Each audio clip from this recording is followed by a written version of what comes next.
Alright, let's see what I got. Oh god! Oh god! Oh shit!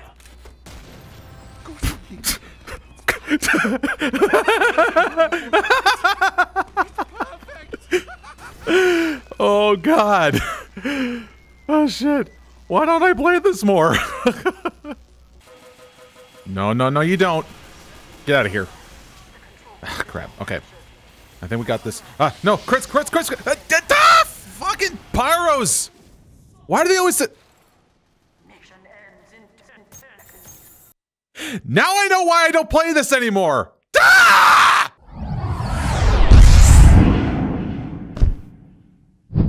Hey guys, Wiki here, and guess what? I exist!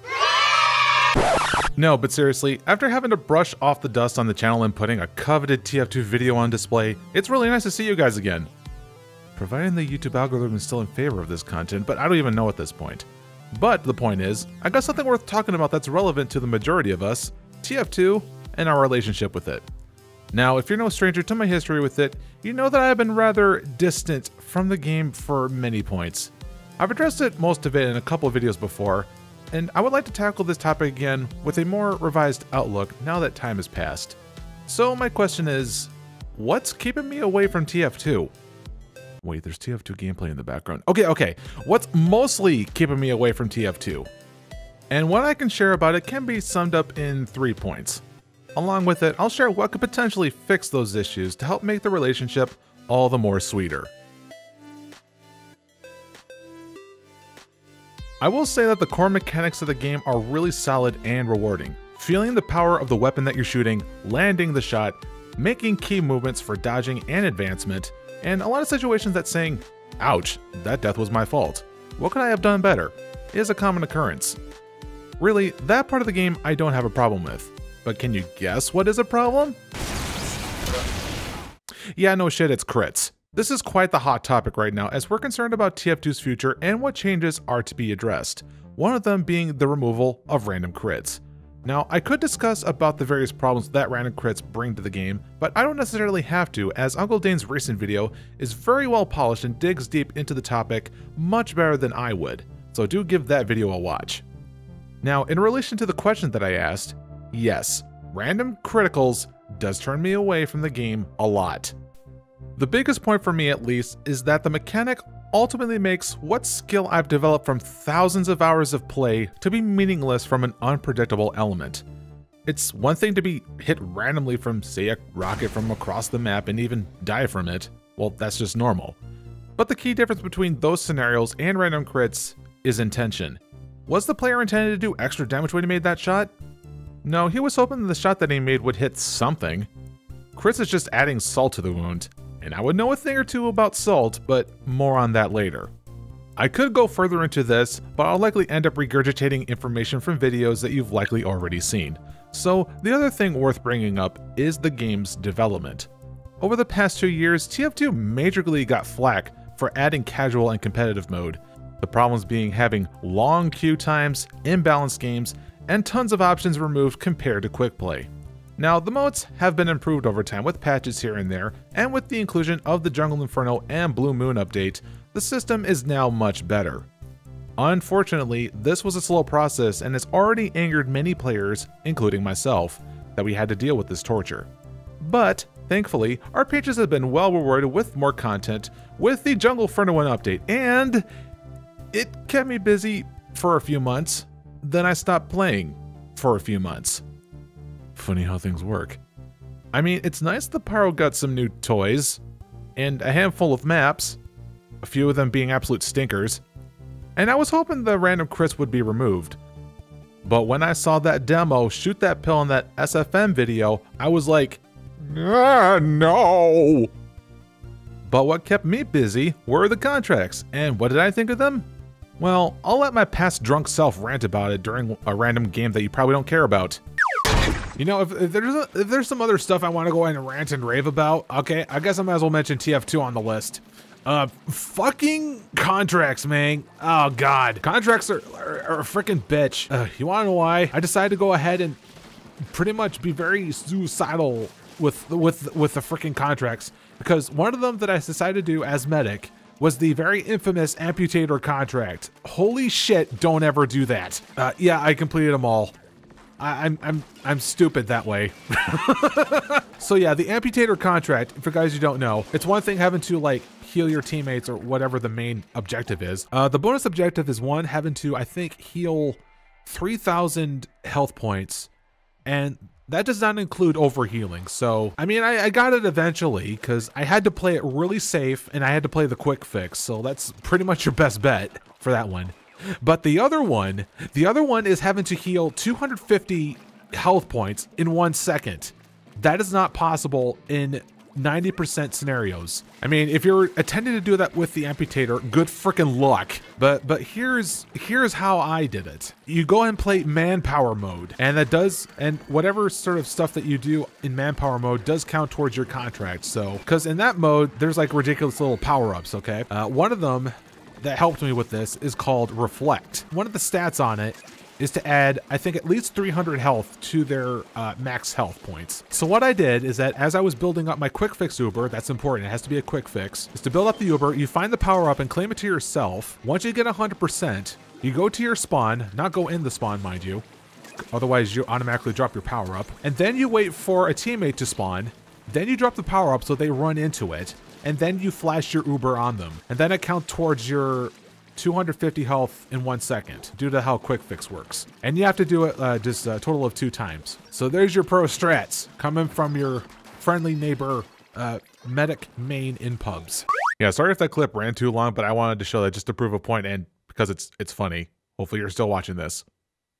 Please tell me you're still watching this. Anyways, more in regards to TF2's development, the game isn't big on Valve's radar right now and probably won't be for the whole do what you feel like working on policy. And the amount of people working on it, which I last heard was 16 of them, with 5 to 6 of them being programmers. That number is quite likely to have changed due to the whole policy. And the game's longevity can only be extended so far with the community pitching in.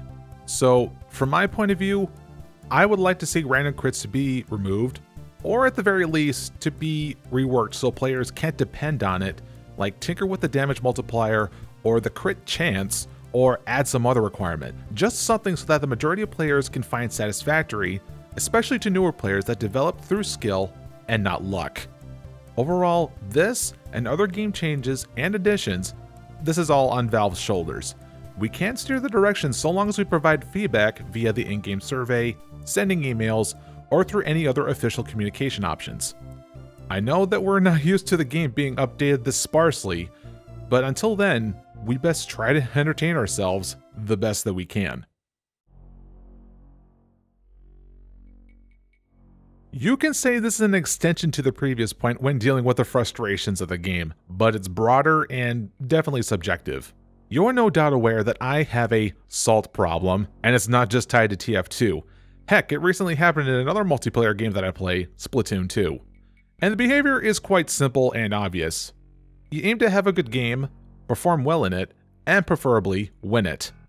When one or more of that criteria isn't met, different levels of salt can occur from what I've experienced, ranging from bored to disappointed to full-blown roll the other team to oblivion, boring, crush the enemy team but your teammates did little to nothing, Son, I am disappointed, getting rolled back to back to back, and perhaps getting taunted by the tryhards that are more tryhard than you, loathe entirely. Now, everybody dealing with salt can be handled in different ways, hence this point is subjective, and you can just look past this and just continue playing. More power to you, mate. For me, of course, is a problem. I think what made this issue more apparent just came with age. The older I get, the more responsible I am and more conscious I am. With salt having such a negative stigma to it, this is what drives me away from multiplayer games a lot as of late, and I'm afraid of salt just bringing out the worst in me. So really, how can this problem be dealt with? I can still see the enjoyment being had out of these games and still come back to them, but my emotion has got to be in check, especially if the camera is like right on me. First thing that comes to mind is just taking breaks, simple as that is. You can use that time to switch on over to a different game, take walks, exercise, breathing techniques, you know, the most common sense things. I mean, they're quite practical methods to get you back into the groove. But what about in the moment? What can be done there? Well, aside from the breathing techniques that you can do on the fly, you can try to tell yourself a few things in order to develop a better mindset. It all comes down to putting things into perspective and see if it's really worth getting angry over. What if you're doing poorly? Then take what happened recently and ask yourself, what could I have done better? Could it be avoided? Could there have been an advantage in my favor? I mean, you are going to run into players better than you, there's no getting past that. So it's best to have a mindset like Goku and get excited when you fight players that are stronger than you because it means that you have room for improvement and you can be good as them. What if your team is doing poorly? If your game has the tools for communication, use it to help them out. Don't be a dick, of course, because they're in the same boat as you. They're likely trying to improve as much as you, which is something to remember as well. If we want TF2 or any game you play to last a long time, they need to be welcome and have a chance to learn it. Toxic behavior will only scare them away and paint this game as unfriendly. What if the enemy team is cheating or being rude? Well, they've already stooped to a low level, so there's no point in meeting them halfway, right? Of course, it could still get under your skin and make you lose sight of the game, so it's best to refocus on the objective instead of getting a petty revenge kill. Otherwise, make use of a report system if things get too out of hand. What if I keep losing games? If after you have played with all the above didn't help out, then it's the best time to go ahead and take that break, as I mentioned before, in order for your mind to settle down and process the games that you've played so you can come back feeling fresh. If anything to take from all this, it's understandable that we want to have a good outcome in our games, but there is a sheer amount of variables that happen all at once, and no one has full control over other than ourselves. All you can really do is do your best in the present moment. Emotional control is difficult to manage on the fly, but it does get better over time. Since this is about me, I know it won't be easy to apply with what I just said. After all, games are meant to be fun, be a way to escape, and enjoy the passage of time. This is by far the most talked about subject amongst TF2 content creators because the issues we get from the community about what we can or cannot create is absurd. You've already heard me address this issue before in a couple of videos, but this point is still relevant to my enjoyment of TF2. So the issue here is that whenever a TF2 YouTuber uploads a video that is non-TF2, the viewers go apeshit and attack their creator by disliking it and leaving vulgar comments. From my experience, I've had little to no backlash when hopping games, since I've already started this channel with variety content anyways. However, from what I've seen to other creators, the viewers can go as far as tracking down their personal social media accounts and sending death threats. I've been tracked down to my private Facebook page despite never revealing my full name on this channel. I've been harassed on Twitter, Steam, and on my email simply for having opinions about a fucking video game. At one point, my entire family was tracked down on social media and messaged about trying to get me to make TF2 videos if she knows what's good for her. Now, I'm only speaking towards the select few in the community, not as a whole. But do you really think I would want to make TF2 content for self-entitled little brats? This type of behavior does not help anyone. Now, I understand why someone would react this way, since one would have developed a special connection to a YouTuber for what they produce and end up feeling heartbroken when something drastically changes. So they try to control the content by attacking the YouTuber. What do you think the outcome's going to happen? And I would imagine that these type of viewers that do this are likely young and don't understand what really happens in the mind of a YouTuber. The thing to take away from all this is that we are like everybody else. We act and think all the same way. We can only go as far to producing content around one game, especially if it's over 10 years old and is not frequently updated. We'll eventually have the desire to try something new in order to satisfy our drive and to keep things fresh. Staying with the same content will only lead to burnout, stale content, or even resentment. Now, I understand that posting content that your regular audience isn't used to isn't going to get a lot of views. Trust me, I learned that the hard way. Viewers at the end of the day have full control over what they want to watch. We as content creators can only try our best to catch your interest.